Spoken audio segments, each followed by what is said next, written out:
Hey there mga beloved ko soulmates, welcome to Ransom Tarot Channel. Nandito lang po yung lingkod para bigyan kayo ng isang soulful and meaningful na tarot reading. Dito lang po sa inyo lang inabangan at sinusubaybay na Ransom Tarot Channel. Ating po reading ngayon pagkasamahan ay para sa inyo mga pinakamahal nating Capricorn. So, Sun, Moon, Rising, Venus sign. This is for you Capricorn. Kamusta po kayong lahat?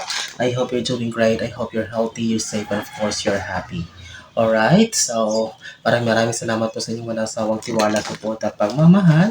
Simula noon hanggang ngayon hindi nyo po kiniiwan. Maraming salamat po sa inyo. Huwag na natin patagalin pa ito Capricorn. Para sa inyo kunin na natin ang iyong 10 baraha para sa iyong general reading. Alright, so takes what only resonates ha. Spirit, Universe, Spirit, Guides, Angels, Ancestors, Holy Spirit, 10 cards please, Saint Michael for Capricorn. Maraming salamat po. Okay? So, nasan man po kayo naroon, ating mga pinakamahal na soulmates na OFWs na lagi nanonood sa inyong panig ng mundo. Thank you so much po sa inyong walang sawang tiwala, suporta. Sa inyong pag-like, pag-comment, and of course, pag-share ng ating mga videos. Maraming salamat po. Alright, Capricorn, your 10 cards are now ready. Huwag na natin pang patagalin pa ito because I know that you're so excited. And let's do this. Alright? Sige. First, Capricorn, para sa unang bara, wow, this is harvest season. Look at this one, the Page of Cups. This signifies harvest season. Bakit? Kasi tingnan mo yung cup mo, hindi lang siya basta trophy, hindi lang siya basta success and blessings, but may laman siya na fish. It means this is the payment, this is the reward for all the sacrifices and hard work na ginawa mo for a long time. Maraming mga tao ang nag-betray sa'yo, nag-traitor, iniwan ka, tinalikuran ka, but still you fought for it. Nilaban mo pa rin to Capricorn at hindi ka tumigil, hindi ka sumuko sa mga pangarap mo na gusto mong gawin. And with the Page of Cups here, you are bound for a harvest time. Harvest season mo, mag-aani ka ng lahat ng bunga ng mga pinaghirapan mo. Congratulations in advance for you Capricorn. You truly deserve all of these blessings because isa ka sa mga taong very sincere, may totoong puso. You know, your heart is very clean and you're very hardworking also. And sabi ko nga, you are bound for a harvest time or harvest season with the Page of Cups. Oh, Three of Cups, we have your celebration. Wow, the cards are not lying. The cards are very clear here, Capricorn. Sabi ko nga, so you are bound also for a big celebration that is coming for you. Ano ba to? May inaantay ka ba?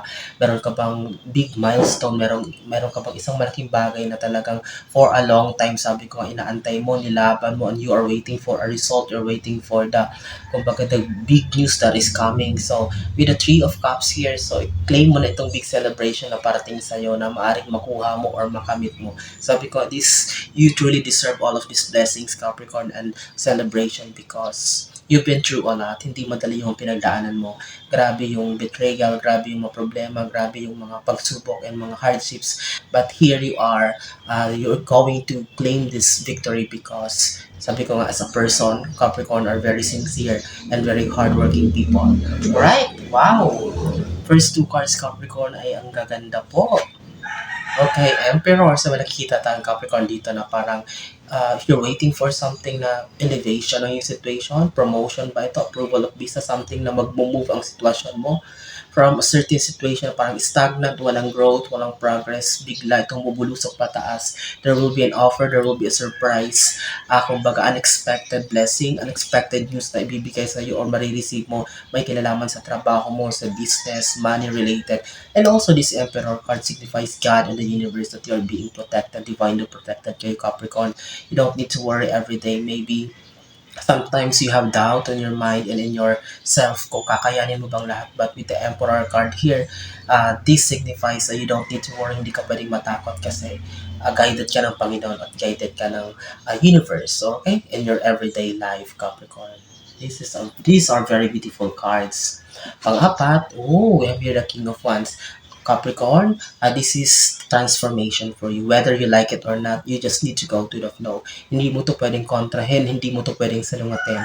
You will be experiencing a transformation in mindset, in old habits, mga pag-ugali, mga dating mga bagay na feeling, mga dating hindi mo ginagawa, magugulat ka ngayon, gagawin mo na yung mga paniniwala mo, it's a lot of, it's like a total, like, this is a total overhaul for you. Parang talagang lilinisin, wawalisin na ng universe yung mga unhealthy, mga habits na not working for you anymore, mga toxic friendship, relationship, kung ano man yan, mga pabigat, nagkakasa sa'yo ng sakit sa ulo, nagdi-drain ng energy mo. With the King of Wands, expect a total transformation for you, Capricorn. So, mararamdaman mo yan, mapapansin mo yan sa katawan mo, sa mindset mo, the way you talk, the way you deal with other people. So, marami talagang pagbabago na mangyayari na iyong ma-notice or ma-observe sa iyong sarili, Capricorn. Alright? Wow. Panglima, Knight of Cups, you have here victory. Success is waiting for you. Sabi ko, galing kasi isang laban at ikaw yung nanalo and you're holding the trophy, the cup. So this is victory. This card signifies victory and success for you. Sabi ko, Capricorn, this is a payment. This is the reward for all the sacrifices that you made. For all the betrayals you have experienced.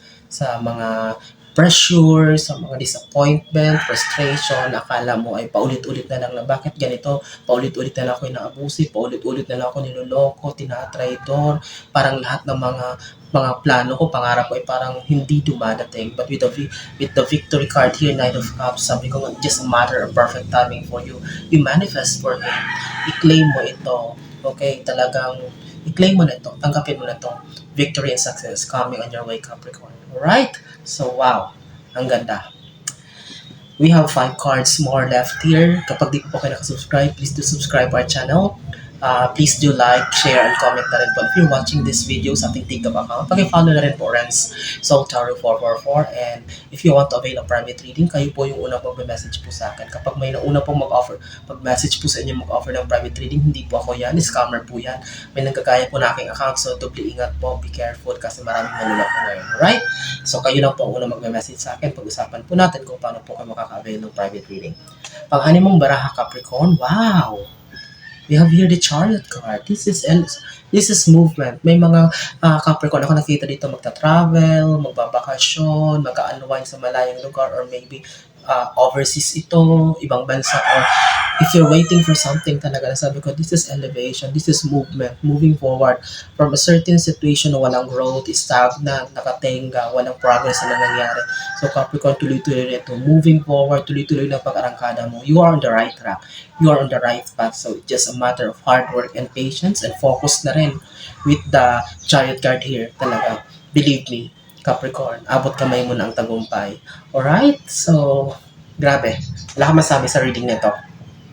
Pangpito, 10 of Wands. So, this is expected for you, Capricorn, na siyempre kaagapay ng mga goals mo, ng mga pangarap mo na talagang sinisipagan mo or talagang pinofokusan mo, nilalaban mo lahat ay you are feeling overwhelmed also. Parang nape-pressure ka din kasi parang sa'yo sa alang-alang, parang sa'yo what is this? What is the term? Parang sa'yo nakasalalay ang lahat. Mga desisyon ng pamilya mo, ikaw yung hinihingan, trabaho, lahat, business. Sabi ko, the term that I'm coining this one is pasan mo ang daigdig. So, parang ikaw lahat, sa'yo umaasa. Hindi lang financially, hindi lang, but also the decisions, parang bakit sa'yo inaasa ang lahat. So, that's why nakikita natin dito, pressured ka, burnout ka, pagod ka, but that is manageable for you, Capricorn, magaling ka dyan. But nakikita lang natin dito, huwag masyadong mo pa-apekto, baka mamaya apektuhin na rin yung mental health mo, of course, your physical health. Natural lang ito, pressure tayo, but kaya yan ng pahinga and also a positive mindset, malalagpasan mo din ang lahat.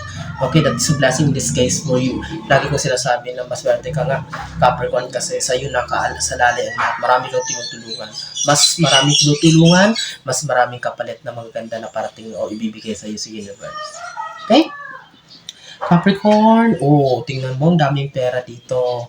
10 of Pentacles, mga Capricorn, na may business, may side hustle, maganda ang trabaho. So, expect talaga with the Chariot card here and Celebration card here, you don't need to worry. Financial stability, ang daming pera dito. Kung maaring may dumating na panahon na kakailangan mo ng pera, hindi ka problema.